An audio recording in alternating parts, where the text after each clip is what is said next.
यहाँ पर हमारा फर्स्ट क्वेश्चन है, हिंदू परंपरा के अनुसार उत्तम संचार का प्रयोजन क्या है। हिंदू परंपरा के अनुसार उत्तम संचार का प्रयोजन क्या है। क्रिएट सोशल ग्रुप्स यानी कि सामाजिक समूहों का निर्माण करना। प्रोड्यूस टेस्टफुल एंटरटेनमेंट रुचिकर मनोरंजन तैयार करना। मेक पीपल सीक एनलाइटमेंट लोगों में अभिबोध प्राप्ति के लिए जिज्ञासा पैदा करना। या फिर offer N insight into materialism भौतिकता पर एक अंतर्दृष्टि प्रदान करना। यहाँ पर देखो जो आंसर है ना वो हिंदी और इंग्लिश दोनों में इसलिए दे दिए हैं ताकि आपको अच्छे से दोनों चीज़ें समझ में आ जाएं, क्योंकि पेपर भी आपको दोनों लैंग्वेज में ही देखने को मिलेगा। तो हिंदू परंपरा के अनुसार उत्तम संचार का प्रयोजन क्या होता है ये हमें यहाँ पर बताना है। तो अगर बात करें यहाँ पर सी ऑप्शन की कि लोगों में अभिबोध प्राप्त करने के लिए जिज्ञासा पैदा करना ही उत्तम संचार का प्रयोजन माना जाता है। ठीक है, ये हमारा सी ऑप्शन यहाँ पर करेक्ट है। इसके बारे में थोड़ा सा देख लेते हैं। हिंदू परंपरा के अनुसार उत्तम संचार का प्रयोजन लोगों में अभिबोध यानी है कुछ भी लोगों में अभिबोध यानी कि ज्ञान की प्राप्ति के लिए जिज्ञासा पैदा करना है। उत्तम दर संचार विचारों, राय, ज्ञान अथवा डेटा के स्पष्ट रूप से आदान प्रदान की जाने वाली प्रक्रिया है ताकि संदेश को स्पष्टता से प्राप्त किया जा सके और उसे समझा जा सके। उत्तम संचार होने के लिए संचार को स्पष्ट, सही, पूर्ण, संक्षिप्त एवं विनम्र होना चाहिए। ठीक है, संचार यानी कि जो भी संचार जो न्यूज़ हम प्राप्त करते हैं वो हमारे लिए एकदम स्पष्ट और सही तरीके से, जैसे कि मान लीजिए अब मैं आपके साथ संचार ही तो कर रही हूँ, मैं बोल रही हूँ और आप सुन रहे हैं, समझ रहे हैं, ठीक है, ज्ञान प्राप्त कर रही हैं, यही संचार है। नेक्स्ट क्वेश्चन है यहाँ पर साहित्यिक चोरी पर यूजीसी विनियमन 2018 के अनुसार स्तर 3 की साहित्यिक चोरी निम्नलिखित में से किस समानता की ओर संकेत देती है। साहित्यिक चोरी पर यूजीसी विनियमन 2018 के अनुसार स्तर 3 की साहित्यिक चोरी किस समानता की ओर संकेत देती है। Above 60%, below 10%। देखो यहाँ पर क्या है कि ये मतलब हिंदी और इंग्लिश दोनों दे रखी है, तो मतलब ज़्यादा लॉन्ग समझ मत लेना उसको, ऑप्शन को। कई बार ऐसा होता है कि हिंदी और इंग्लिश दोनों में होता है, लेकिन जब वो दोनों लैंग्वेज हम एक साथ देखते हैं ना तो बड़ा टफ सा लगता है, क्योंकि बहुत बड़ा लगता है देखने में क्वेश्चन। तो यहाँ पर ये बोल रहा है कि क्या 60% से ऊपर, 10% से नीचे, या फिर 10% से 30% तक, मतलब इसमें से कौन सा ऑप्शन है जो हमारा सही होगा। तो ये ए ऑप्शन करेक्ट हो जाएगा। ठीक है, नेक्स्ट क्वेश्चन है यहाँ पर नीचे 2 कथन दिए गए हैं और भाई प्लीज़ आप लोग देखते हो, आपके लिए अच्छी क्लासेज हैं, इतना अच्छा कंटेंट मिल रहा है आपको फर्स्ट पेपर के लिए। शायद ही इतना मतलब प्लेटफॉर्म इतने अच्छे हैं, इतने बड़े बड़े हैं, लेकिन मैंने इजी भाषा में है और बिल्कुल एकदम शॉर्ट तरीके से ना फर्स्ट पेपर को पढ़ाते कोई भी नहीं देखा, इसलिए मैंने इस सीरीज़ शुरू की है आप लोगों के फ़ायदे के लिए। प्लीज़ ज़्यादा से ज़्यादा आप सपोर्ट करिए, लाइक सब्सक्राइब जरूर करके जाया करो। तो यहाँ पर नीचे 2 कथन दिए गए हैं, बताने हैं। आधुनिक विश्व में भाषा संचार का एक प्रभावी साधन है। बौद्ध धर्मावलंबी भाषा को एक महत्वपूर्ण सामाजिक प्रथा मानते हैं। जो बौद्ध धर्मावलंबी हैं यानी कि बौद्ध धर्म को जो मानने वाले लोग हैं वो भाषा को एक महत्वपूर्ण सामाजिक प्रथा मानते हैं। क्या ये सही है? तो ये बात भी सही है, और जो आधुनिक विश्व में भाषा संचार का एक प्रभावी साधन है ये भी सही है। दोनों ही कथन इसके अंदर सही है। इसके बारे में थोड़ा सा व्याख्या इसकी देख लेते हैं। सामान्यतः बिना भाषा का उपयोग किए संचार, विचारों, राय, ज्ञान आदि का आदान प्रदान नहीं किया जा सकता। ठीक है, बिना भाषा के आप कुछ भी नहीं कर सकते, अर्थात संचार का मुख्य साधन भाषा ही है। बिना भाषा के कोई भी संचार निर्जीव होता है, क्योंकि किसी भाषा में ही अखबार छपते हैं। ठीक है, अखबार, न्यूज़पेपर, रेडियो पे, टेलीविज़न पे, जहाँ भी देखो वहीं भाषा का ही यूज हो रहा है। भाषा के बिना कोई कुछ समझ ही नहीं सकता। ठीक है, और बौद्ध धर्मावलंबी भी भाषा को एक महत्वपूर्ण सामाजिक प्रथा मानते हैं, इसलिए दोनों यहाँ पर करेक्ट है। नेक्स्ट क्वेश्चन दे रखा है यहाँ पर, यदि कथन दे रखा है कि सभी ट्रक क्या है, प्रदूषक वाहन हैं। सभी जो ट्रक हैं वो प्रदूषक वाहन है, जितने भी यहाँ पर ट्रक हैं वो सबके सब प्रदूषक वाहन हैं, यानी कि सबके सब प्रदूषण फैलाने वाले हैं। ठीक है, तो इसमें से कौन सा ऑप्शन हमारा दे रखा है, कौन से कथनों को सीधे तौर पर गलत होने का अनुमान लगाया जा सकता, मतलब इसमें से गलत कौन सा हो सकता है कि कुछ ट्रक प्रदूषक वाहन हैं, कुछ ट्रक क्या हैं प्रदूषक वाहन है, ये तो सही है ना। इसमें सभी ट्रक दे रखे हैं, वैसे सभी ट्रक, लेकिन पूरी तरह से जो गलत हो सकता है तो कुछ ट्रक इसमें दे रखे हैं, ये करेक्ट है। कुछ प्रदूषक वाहन ट्रक हैं, कुछ ट्रक प्रदूषक वाहन ट्रक हैं, ये भी बात सही है। कुछ ट्रक प्रदूषक वाहन नहीं हैं, कुछ जो ट्रक हैं वो प्रदूषक वाहन नहीं है, ये गलत हो जाएगा क्योंकि इसमें तो सभी दे रखा है, सभी दे रखा है तो सभी में कुछ तो आ सकता है, लेकिन नहीं आ सकता है ना, ये गलत है। कोई भी ट्रक प्रदूषक वाहन नहीं है, ये तो बिल्कुल ही गलत है। ठीक है, तो सी और डी इसमें जो हो जाएंगे, ए ऑप्शन इसका करेक्ट है, सी और डी इसमें बिल्कुल सीधे तौर पर गलत हो जाएंगे। ये लॉजिक तर्क संगत युक्ति युक्त वाले जो क्वेश्चन होते हैं उनमें से होते हैं, यहाँ से एक दो क्वेश्चन जरूर पूछे जाते हैं, एक तो 100% पूछा जाता है। नीचे दो कथन दिए गए हैं। एड पजल शिक्षा में मन चित्रण हेतु प्रयुक्त किए जाने वाला एक साधन है। जो एड पजल है वो शिक्षा के अंदर मन चित्रण हेतु प्रयुक्त किए जाने वाला एक साधन है। माइंड मिस्टर शिक्षा में अन्योन्य क्रियात्मक वीडियो बनाने के लिए प्रयुक्त किए जाने वाला एक साधन है। तो यहाँ पर बताना है कौन सा सही है और कौन सा गलत है। देखो इसमें दोनों ही रॉन्ग है, अगर हम बात करें इनकी तो दोनों ही रॉन्ग है, बी हमारा ऑप्शन सही है।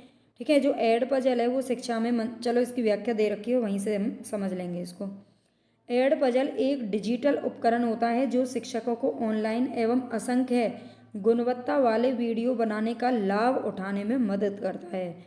ठीक है, एजपल क्या है, एक डिजिटल उपकरण है जो टीचर्स की हेल्प करता है, जो टीचर ऑनलाइन पढ़ाते हैं उनकी हेल्प करता है ये। ठीक है, वीडियो बनाने में, अच्छी वीडियो बनाने के लिए इसका यूज किया जाता है, तथा साथ ही शिक्षण कार्य में उपयोग करने के लिए अपना स्वयं का वीडियो भी बनाता है। शिक्षण कार्य में उपयोग करने के लिए अपना स्वयं का वीडियो भी बनाता है। और अगर माइंड मिस्टर की बात करें तो माइंड मिस्टर एक माइंड मैपिंग टूल है। ठीक है, माइंड मैपिंग टूल है जो उपयोगकर्ताओं के विचारों को दृश्य रूप से पकड़ने, विकसित करने और साझा करने की अनुमति देता है। इसलिए दोनों ही कथन यहाँ पर क्या हो जाएंगे, गलत हो जाएंगे। अब इनको याद रख लेना अच्छे से। देखो व्याख्या मैं इसीलिए साथ में कराती हूँ क्योंकि जब हम सीधे टिक करते हैं तो हमारे कुछ भी पल्ले नहीं पड़ता कि क्वेश्चन में क्या पूछा और क्या नहीं पूछा। इससे आपका कम से कम एक दो क्वेश्चन अच्छे से याद हो गए कि एड पजल क्या है और माइंड मिस्टर क्या है। निम्नलिखित में कौन सा कथन है जो कुछ गैर यथार्थवादी, गैर दार्शनिक नहीं है। कुछ गैर यथार्थवादी, ये भी उसी प्रकार का क्वेश्चन है लॉजिक वाला, तो यहाँ पर हमें बताना है क्या कह रहा है। कुछ गैर यथार्थवादी, गैर दार्शनिक नहीं है, यहाँ पर कि मतलब ये हो गए। ठीक है, मतलब इसका कहने का मतलब है कुछ यथार्थवादी दार्शनिक हैं, इसका मतलब यहाँ पे आ जाएगा, यानी कि कुछ तो ये क्या है, दार्शनिक भी हैं और यथार्थवादी हैं, लेकिन ये ना तो ये दार्शनिक तो हैं लेकिन यथार्थवादी नहीं है, ये यथार्थवादी हैं लेकिन दार्शनिक नहीं है, ऐसे समझो। तो यहाँ पर क्या दे रखा है, सम फिलोसफर्स, फिलोसफर्स किसको बोलते हैं, दार्शनिक को बोलते हैं, आर नॉट रियलिस्ट। ठीक, कुछ दार्शनिक यथार्थवादी नहीं है। इनमें से हमें क्या पूछना है, इस कथन के समतुल्य कौन सा है, यही पूछना है। तो कुछ दार्शनिक यथार्थवादी नहीं है, ये तो बिल्कुल इसमें करेक्ट लग रहा है। ठीक है, आगे देखते हैं, कोई भी दार्शनिक यथार्थवादी नहीं है, तो ये तो भाई गलत हो गया है ना, कुछ तो है ना, तो कोई भी नहीं कैसे हो सकता है। कुछ यथार्थवादी दार्शनिक हैं, कुछ यथार्थवादी दार्शनिक हैं, ये भी कहीं ना कहीं बात सही है। कुछ दार्शनिक यथार्थवादी हैं, ये भी बात सही लग रही है ना, लेकिन इसमें इसके समान पूछा है कि कुछ गैर यथार्थवादी, गैर दार्शनिक नहीं है, तो हमारा ए ऑप्शन यहाँ पर करेक्ट हो जाएगा। ठीक है, नहीं है, इसका समतुल्य है कि कुछ दार्शनिक यथार्थवादी नहीं है। चरों के निम्नलिखित में से कौन से प्रकार को क्रमवार, देखो कई बार ऐसा होता है कि एक से अधिक जो ऑप्शन होते हैं वो हमें बिल्कुल करेक्ट लगते हैं। ठीक है, लेकिन यहाँ पर क्या है, पेपर है, एग्जाम है और हमें एक ही ऑप्शन को कभी कभी चूज करना पड़ता है, तो उसमें हमें जो सबसे बेस्ट आंसर होता है ना, हम उसी को चुनते हैं। चरों के निम्नलिखित में से कौन से प्रकार को क्रमवार ढंग से रैंक में नहीं रखा जा सकता है। नॉमिनल यानी कि नामिक, ऑर्डिनल, इंटरवल या रेशियो, नामिक क्रम सूचक अंतराल या अनुपात। तो चरों के कौन से प्रकार को क्रमवार ढंग से रैंक में नहीं रखा जा सकता है, तो भाई ये कौन सा है, ए ऑप्शन इसका सही है, नामिक को नहीं रखा जा सकता है। इसको देख भी लेते हैं क्यों नहीं रखा जा सकता है। श्रेणीबद्ध चर को नामिक चर के रूप में भी जाना जाता है। जो श्रेणीबद्ध चर है उसको नामिक चर के रूप में भी जाना जाता है। श्रेणीबद्ध यानी कि नामिक चर में दो या दो से अधिक श्रेणियां होती हैं। चलो, और इन श्रेणियों के लिए कोई भी आंतरिक कम नहीं होता है। ठीक है, इन श्रेणियों के लिए कोई भी आंतरिक कम या रैंक नहीं होता है। इसलिए स्पष्ट है कि नामिक चर को, नाविक नहीं है, नामिक चर को क्रमवार ढंग से रैंक में नहीं रखा जा सकता है। ठीक है, नामिक चर को क्रमवार ढंग से रैंक में नहीं रखा जा सकता है। नामिक इसका आंसर हो गया। अब आपको ये भी पता चल गया कि इसको क्यों नहीं रखा जा सकता है। व्याख्या से यही फायदा होता है, इसीलिए मैं करा देती हूँ। चलते हैं नेक्स्ट क्वेश्चन की तरफ। और नेक्स्ट क्वेश्चन चलने से पहले सिर्फ 1 सेकंड का आपसे समय लूँगी कि अगर आप लोग इनकी PDF भी चाहते हैं तो टेलीग्राम चैनल की लिंक मैं इसके डिस्क्रिप्शन बॉक्स में डाल दूँगी, वहाँ से आप उसको ज्वाइन कर लीजिएगा। ठीक है, और वहाँ से ज्वाइन करने के बाद देखो आपको PDF है वो एक दिन, जैसे संडे का दिन है, संडे को क्लास नहीं होगी, लेकिन मैं सारी PDF आपको उपलब्ध करवा दूँगी। ठीक है, क्योंकि संडे को तो हो सकता है मैं फर्स्ट पेपर की कराऊं, लेकिन हिंदी की क्लास तो नहीं होगी। हिंदी की भी हमारी क्लास है जो कंप्लीट चल रही है, उसको भी आप ज़रूर देखा करो। शाम को 6 बजे तक आपके पास पहुंच जाती होगी, वैसे मैं 5:30 बजे डाल देती हूँ। और सुबह वाली ये क्लास है, ये 11:30 बजे आती है डेली। ठीक है, एक ही टाइम पर आती है, हालांकि लाइव नहीं आती, लेकिन रिकॉर्ड है आपके लिए, तो बेनिफिट ही है ना। निम्नलिखित में कौन से स्वायत्त शासी वैज्ञानिक संस्थान विज्ञान तथा प्रौद्योगिकी विभाग के वित्तीय संरक्षण के अंतर्गत आते हैं? तो इनमें से कौन से स्वायत्त शासी किसको बोलते हैं? जो निजी वैज्ञानिक संस्थान होते हैं, जो खुद मतलब खुद के जो मालिक होते हैं। ठीक है, स्वायत्त शासी वैज्ञानिक संस्थान विज्ञान तथा प्रौद्योगिकी विभाग के वित्तीय संरक्षण के अंतर्गत आते हैं। तो कौन से हैं? बोस संस्थान कोलकाता, कौन कौन से दे रखे हैं इसमें? बोस संस्थान कोलकाता, अगारकर अनुसंधान, ये तो आता है। ठीक है, अगारकर अनुसंधान संस्थान पुणे वाला भी आता है। रमन अनुसंधान संस्थान बेंगलोर, ये भी आता है। और Wadia institute of Himalayan geology Dehradun, ये भी आता है। लेकिन जो ये है भारतीय ज्योतिष विज्ञान परिषद, ये ज्योतिष विज्ञान परिषद है बेंगलोर वाला, ये किसके अंतर्गत नहीं आता? जो वैज्ञानिक संस्थान विज्ञान तथा प्रौद्योगिकी विभाग के वित्तीय संरक्षण के अंतर्गत ये नहीं आता है। ठीक है, बाकी ये चारों आते हैं, इनको याद रख लेना। तो इसमें A, B, C और D, हमारा D ऑप्शन यहाँ पर करेक्ट हो जाएगा, इसको देख लीजिएगा। नेक्स्ट यहाँ पर भाई ये रीजनिंग का क्वेश्चन है, और वो भी रिलेशन वाला। ये क्या कह रहा है? एक आदमी ने, देखो रिलेशन वाले क्वेश्चन मैं हर बार आपको बताती हूँ कि रिलेशन वाले जब आप क्वेश्चन किया करो तो बिल्कुल जैसे तुम्हें पढ़ाते हैं ना वैसे मत किया करो, आप अपने आप को रख के किया करो। अगर इसमें पूछा एक आदमी, तो मान लो कि आप अपने भाई को समझ लो। ठीक है, अपने भाई को समझ सकते हो। एक आदमी है, यहाँ पर मान लीजिए कि ये मेरा भाई है, या फिर कोई भी अपना पति समझ लो, या कुछ भी समझ सकते हो। एक आदमी है और वो अपनी महिला, एक महिला की, ये महिला है, इस महिला की ओर ये क्या कर रहा है? इशारा कर रहा है। क्या कर रहा है? इशारा कर रहा है कि उसका पति, इस महिला का पति, हस्बैंड, मेरी माँ का, मतलब इसकी जो माँ है, इसकी कौन है? जो माँ है, मदर, उसका पति, इसका जो पति है हस्बैंड, इसकी जो माँ है, मेरी माँ का इकलौता पुत्र है।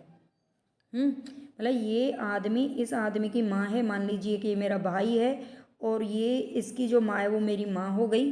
ठीक है, ऐसे करके मैं तो देखो ऐसे ही निकालती हूँ इनको, और बहुत इजी होते हैं, और हमेशा 100% सही होते हैं। फिर ये इसका क्या हो गया? इसकी मतलब इसका ये माँ हो गई, और माँ का ये क्या कह रहा है? एक महिला की ओर इशारा करते हुए कहता है कि उसका पति, इसका जो पति है ना, इसका ये क्या है? बेटा है। इसका ये क्या है? बेटा है।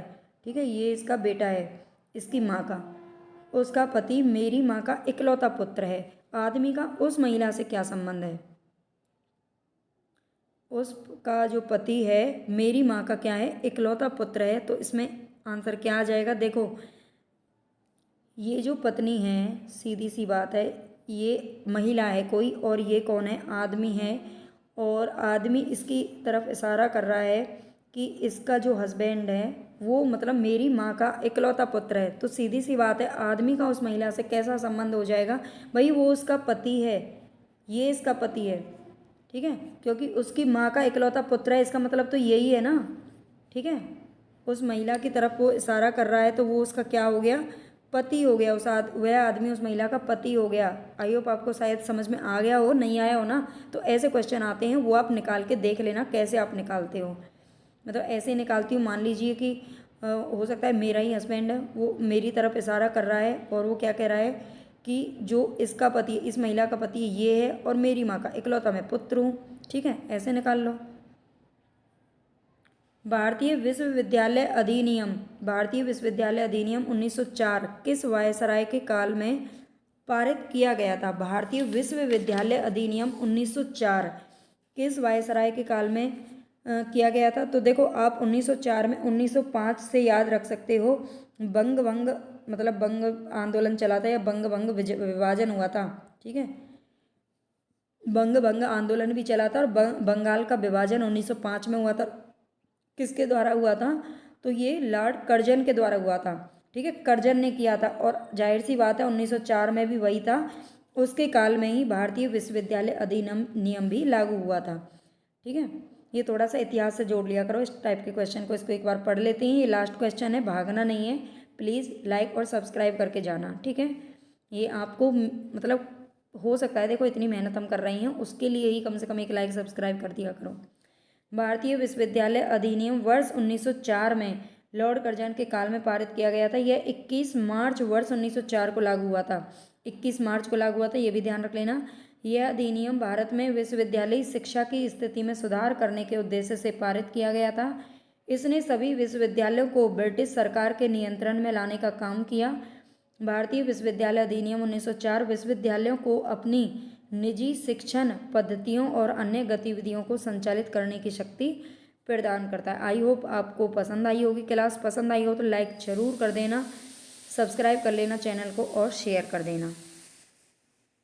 इंटरनेट पर ईमेल सेवा का एक उदाहरण है ड्रॉपबॉक्स। इंटरनेट पर ईमेल सेवा का एक उदाहरण है। गूगल डॉक्स एक ऑनलाइन वर्ड प्रोसेसर है। गूगल डॉक्स क्या है? एक ऑनलाइन वर्ड प्रोसेसर है। तो हमें बताना है कि एक इसमें से कौन सा सही है और कौन सा गलत है, या कि फिर दोनों सही हैं। ठीक है, तो देखते हैं। देखो जो पहला इसमें दे रखा है ड्रॉप बॉक्स, जो है वो ईमेल सेवा का उदाहरण नहीं है बल्कि एक फाइल शेयरिंग एप्लीकेशन होता है। जो ड्रॉप बॉक्स होता है वो इंटरनेट पर ईमेल सेवा का उदाहरण नहीं है बल्कि एक फाइल शेयरिंग एप्लीकेशन है। हाँ, दूसरा इसका जो कथन है वो बिल्कुल करेक्ट है। जो गूगल डॉक्स होता है वो एक ऑनलाइन वर्ड प्रोसेसर होता है। तो पहला हमारा रॉन्ग है और दूसरा हमारा जो कथन है वो सत्य है। इसका मतलब पहला वाला हमारा, इसका जो ऑप्शन है वो डी बिल्कुल करेक्ट हो जाएगा। ठीक है, नेक्स्ट क्वेश्चन की तरफ चलते हैं और इसकी थोड़ा सा हम व्याख्या देख लेते हैं। ड्रॉप बॉक्स एक फाइल शेयरिंग एप्लीकेशन है। मूल रूप से यह ईमेल के बजाय अटैचमेंट यानी कि दस्तावेज, फोटो, स्प्रेडशीट फाइलें आदि साझा करने का एक वैकल्पिक तरीका है। ड्रॉपबॉक्स सहयोग और संचार के मामले में ईमेल की जगह नहीं लेता है, लेकिन फाइलें साझा करने में इसकी महत्वपूर्ण भूमिका है। गूगल डॉक्स एक ऑनलाइन वर्ड प्रोसेसर है जो आपको दस्तावेज बनाने और उसे फॉर्मेट करने के साथ ही अन्य लोगों के साथ काम करने की सुविधा भी देता है। चलते हैं नेक्स्ट क्वेश्चन की तरफ। इसमें भी कथन वाला क्वेश्चन दे रखा है। इसमें पहला कथन दिया गया है, विशेष समय एवं स्थान से सहबद्ध सूचना हेतु दीर्घकालिक स्मृति विशेषतः किसी व्यक्ति के जीवन की घटनाओं की स्मृति अंतर्निहित स्मृति कहलाती है। विशेष समय या स्थान से सहबद्ध जो सूचना होती है, सूचना के लिए दीर्घकालिक जो स्मृति है वो व्यक्ति के जीवन की घटनाओं की स्मृति क्या कहलाती है? अंतर्निहित कहलाती है। और दूसरा कथन कह रहा है हमारा, वह ज्ञान जिसके अनुसरण की चेतना हम में नहीं होती किंतु वह हमारे व्यवहार या विचार को बिना हमारी अभिज्ञा को प्रभावित करता है, उसे प्रासंगिक स्मृति कहते हैं। तो इसमें से हमें बताना है कौन सा सही है और कौन सा गलत है। तो इसमें देखिए जो हमारा आंसर है वो बी है, और इसमें ये दोनों ही हैं जो गलत लिखे हुए हैं। दोनों ही गलत क्यों हैं? इसमें उल्टा आएगा। इन दोनों जो कथन है इनको उल्टा कर देना तो ये सही हो जाएगा बिल्कुल। ठीक है, इसके बारे में थोड़ी सी व्याख्या है, हम उसको देख लेते हैं, समझ में आ जाएगा।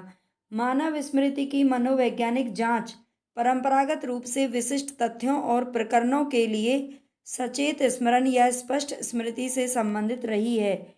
1910 के दशक से वैज्ञानिक समुदाय के बीच स्मृति के अचेतन रूप में रुचि बढ़ रही है, जिसे अंतर्निहित स्मृति कहा जाता है। अंतर्निहित स्मृति के लिए विशिष्ट प्रसंगों की स्पष्ट स्मृति की आवश्यकता नहीं होती है, जबकि जो प्रासंगिक मेमोरी होती है, प्रासंगिक मेमोरी जो कि हमारा कथन 2 है, वो बोल रहा है कि ये रोजमर्रा की घटनाओं की मेमोरी है जो किसी व्यक्ति में स्वयं के जीवन के बारे में स्मृति को संदर्भित करती है, जिसे स्पष्ट रूप से कहा या संजोया जा सकता है। यह पिछले व्यक्तिगत अनुभवों का संग्रह होता है जो विशेष समय और स्थान पर हुआ है। ये कथन और फर्स्ट और सेकंड दोनों ही क्या है, इसमें गलत है। तीसरा क्वेश्चन हमारे यहाँ पर दे रखा है, गतिक रैम यानी कि आरएम रैम जो होता है उसका एक प्रकार होता है डीआरएम। ठीक है, रैम का प्रकार होता है डीआरएम। कंप्यूटरों में प्रयोग होने वाला रैम का सर्वाधिक सामान्य प्रकार है, परंतु जहाँ पर हमें परम गति अनिवार्य होती है, तेज स्पीड चाहिए होती है, वहाँ पर स्थिर रैम यानी कि एसआरएम इसका प्रकार है। ये प्रौद्योगिकी को वरीयता दी जाती है। ठीक है, डीआरएम रैम का क्या है, एक सर्वाधिक सामान्य प्रकार है, और एसआरएम क्या है, एक परम गति जहाँ पर जरूरत होती है, तेज स्पीड हाई स्पीड वाला क्या है, इसका प्रकार है। ठीक है, तो ये इसमें बताना है सही है गलत है। और दूसरा पढ़ते हैं, प्रोसेसर की मेमोरी कैश मेमोरी का उच्च गति भाग है और उसके लिए एसआरएम प्रभावी प्रौद्योगिकी है। तो बताना है यहाँ पर हमारा कौन सा सही है और कौन सा गलत है, इनको ठीक से पढ़ लेना। इसी टाइप से क्वेश्चन आपके पूछे जाएंगे। और इसका जो ए कथन है, ए ऑप्शन है, वो बिल्कुल सही है। दोनों ही कथन यहाँ पर बिल्कुल करेक्ट हैं। इसके बारे में थोड़ा सा देख लेते हैं। गतिक आरएम डीआरएम जो होता है उसका पार्ट, वो कंप्यूटर में प्रयोग होने वाला सामान्य प्रकार होता है ना, ये बात बिल्कुल सही है। और प्रोसेसर की मेमोरी कैश मेमोरी का उच्च गति भाग है, इसको भी याद रख लेना।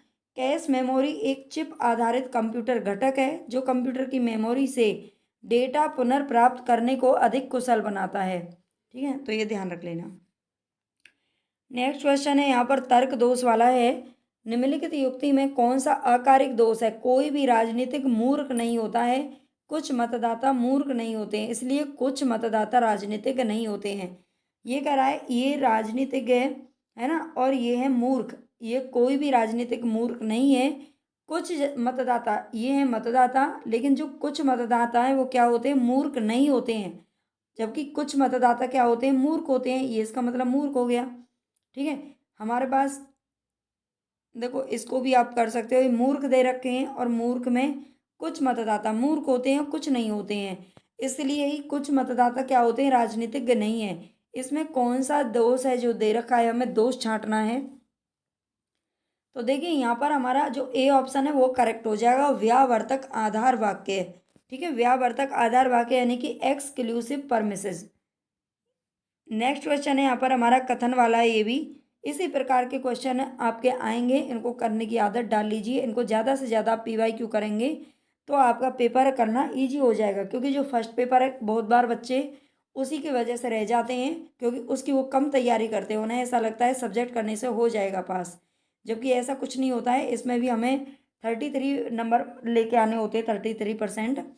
तो अच्छे से इसको भी करना है। ठीक है, शिक्षा पर राष्ट्रीय नीति 1986 का अभिष्ट सामाजिक विज्ञानों में अंतर विषयी अनुसंधान को प्रोत्साहित करना था। शिक्षा पर राष्ट्रीय नीति 1986 के अनुसार ग्रामीण विश्वविद्यालयों का विचार अतर्क संगत था। तो बताना है यहाँ पर हमारा कौन सा करेक्ट है और कौन सा नहीं है। तो देखिए मैं आपको सीधा ही आंसर बता देती हूँ। कथन जो फर्स्ट है वो बिल्कुल हमारा करेक्ट है। शिक्षा पर राष्ट्रीय नीति जो 1986 थी उसका अभिष्ट सामाजिक विज्ञानों में अंतर विषयी अनुसंधान को प्रोत्साहित करना था, लेकिन जो ग्रामीण विश्वविद्यालयों का विचार था वो अतर्क संगत नहीं था बल्कि तर्क संगत था। ठीक है, तो ये तर्क संगत होता तो बिल्कुल हमारा सही हो जाता, ये इसीलिए गलत हो गया है। ठीक है, मैं भी थोड़ा सा आपको सीधा आंसर ही बता देती हूँ, क्यों, क्योंकि आप लोग भी स्पीड में देखते हो वीडियो को, पूरा देखते ही नहीं हो, है ना। अपना मतलब या तो देख करके आधी भाग जाते हो, डर जाते हो क्वेश्चनों से, या फिर आपको करना नहीं है। मैं नहीं जानती क्या प्रॉब्लम है, लेकिन मैं आपको एडवाइस यही दूंगी कि अगर आप अच्छे से मतलब पेपर को पास करना चाहते हैं तो आप अच्छे से पेपर फर्स्ट के लिए तो ज़्यादा से ज़्यादा PYQ को आप इम्पोर्टेंस दीजिए। ठीक है, सब्जेक्ट को आप जैसे चाहे वैसे पढ़ें, लेकिन इसके लिए ज़्यादा करिए। वायु प्रदूषकों के एक प्रकार पेन का पूर्ण नाम निम्न में से कौन सा है? तो यहाँ पर दे रखे हैं बहुत सारे, लेकिन हमें सीधा आंसर छांटना है। ये है पेरोक्सी एसिटिल या एसिटाइल नाइट्रेट। ठीक है, पेरोक्सी एसिटाइल नाइट्रेट, ये इसकी फुल फॉर्म है PAN की, इसको याद रख लेना। नेक्स्ट क्वेश्चन है यहाँ पर, कैनवा पोस्टर, सूचना लेखा चित्रण, इन्फोग्राफिक्स, प्रस्तुतिकरण आदि के रूप में सृजनात्मक विषय वस्तु तैयार करने में प्रयुक्त ऑनलाइन उपकरण है। जो कैनवा पोस्टर है, कैनवा पोस्टर क्या है? सूचना लेखा चित्रण, प्रस्तुतिकरण आदि के रूप में सृजनात्मक विषय वस्तु तैयार करने में प्रयुक्त ऑनलाइन उपकरण है। एड पजल क्या है? एड पजल अन्योन्यकारी वीडियो बनाने के लिए प्रयुक्त एक ऑनलाइन उपकरण है। तो बताना है यहाँ पर कौन सा सही है और कौन सा गलत है। ये बिल्कुल दोनों ही जो कथन दे रखे हैं वो दोनों ही हमारे यहाँ पर सही हैं। संचार परिवेश में शरीर और मन के बीच विरोधाभासी संबंध किस में फलित होता है? सतर्कता, आत्मीयत्व, आज्ञाकारिता, परिहास या विनोद।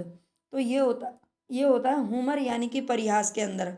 ठीक है, संचार परिवेश में शरीर और मन के बीच जो विरोधाभासी संबंध है वो किस में फलित होता है? परिहास के अंदर। नेक्स्ट क्वेश्चन है यहाँ पर, रिचर्ड जोहानसन के अनुसार निम्नलिखित में से कौन से कथो उपकथनात्मक संचार के अति आवश्यक घटक है?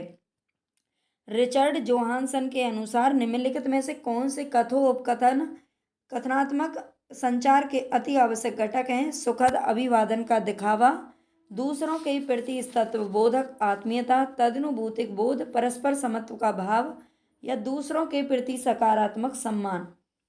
तो देखिए यहाँ पर हमारा जो ऑप्शन है वो तदनुभूतिक बोध, परस्पर समत्व का भाव और दूसरों के प्रति सकारात्मक सम्मान, ये तीनों ही करेक्ट हैं, C, D और E।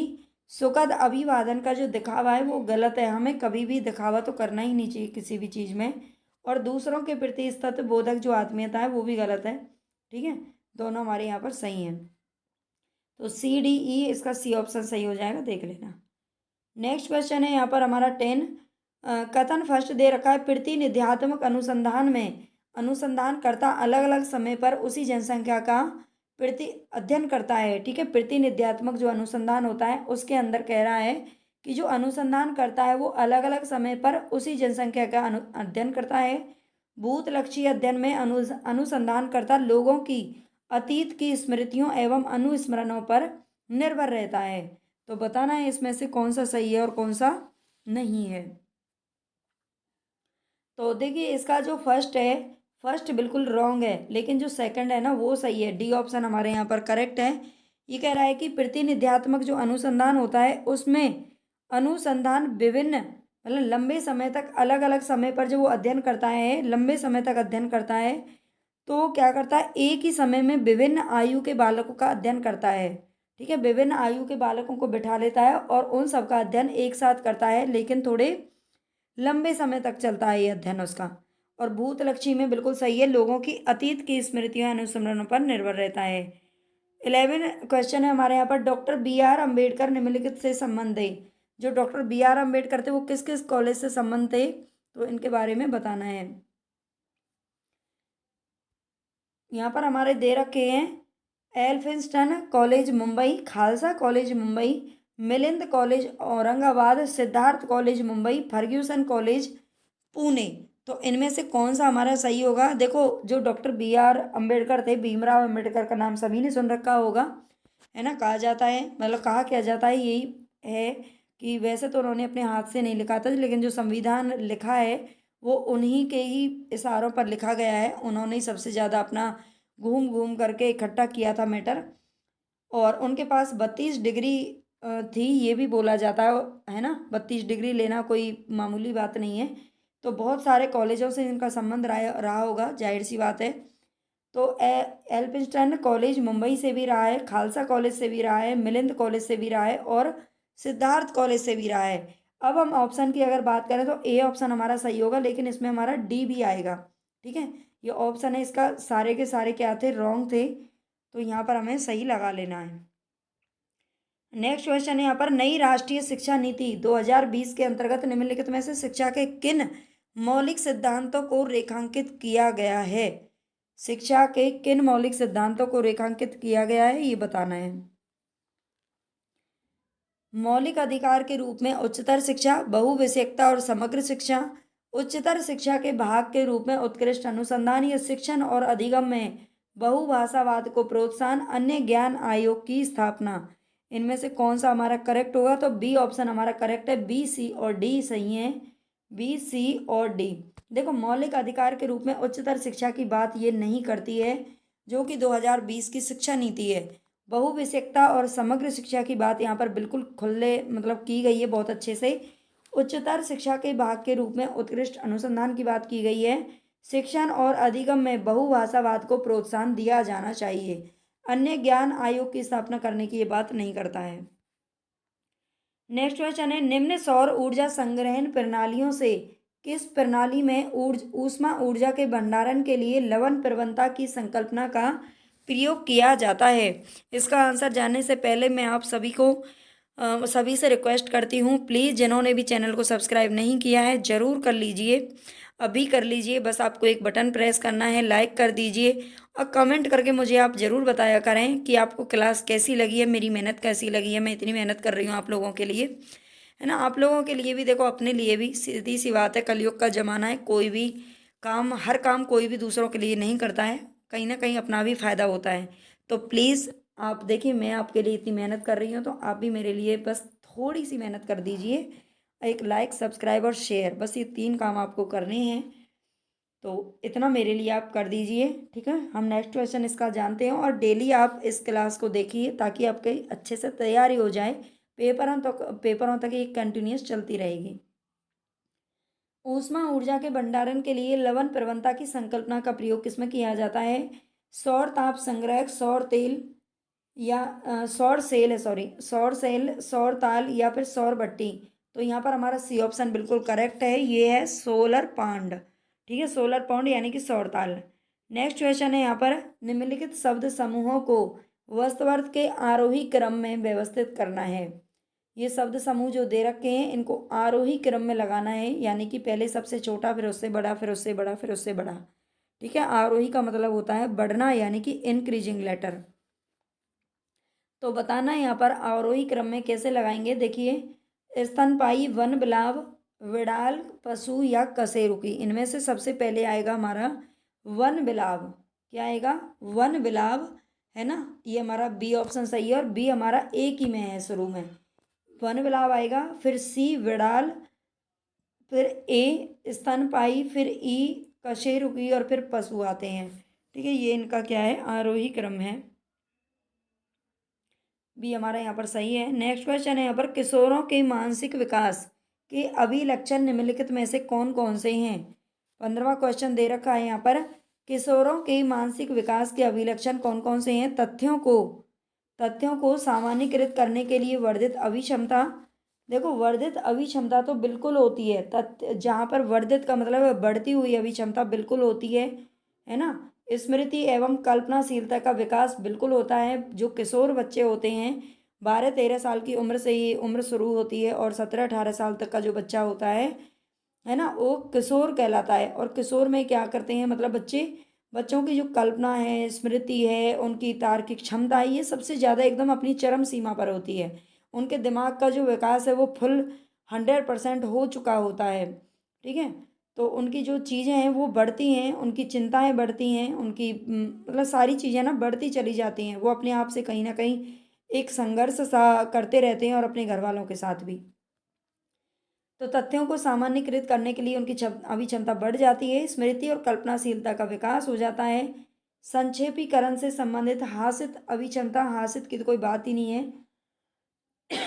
समझने की हासित अभिक्षमता भी बिल्कुल गलत है। और समस्या निवारण की वर्धित अभिक्षमता, ये वर्धित अभिक्षमता का बात करता है जो किशोर की जो उम्र होती है, ठीक है। तो ए, बी और ई यहाँ पर हमारे सही हैं।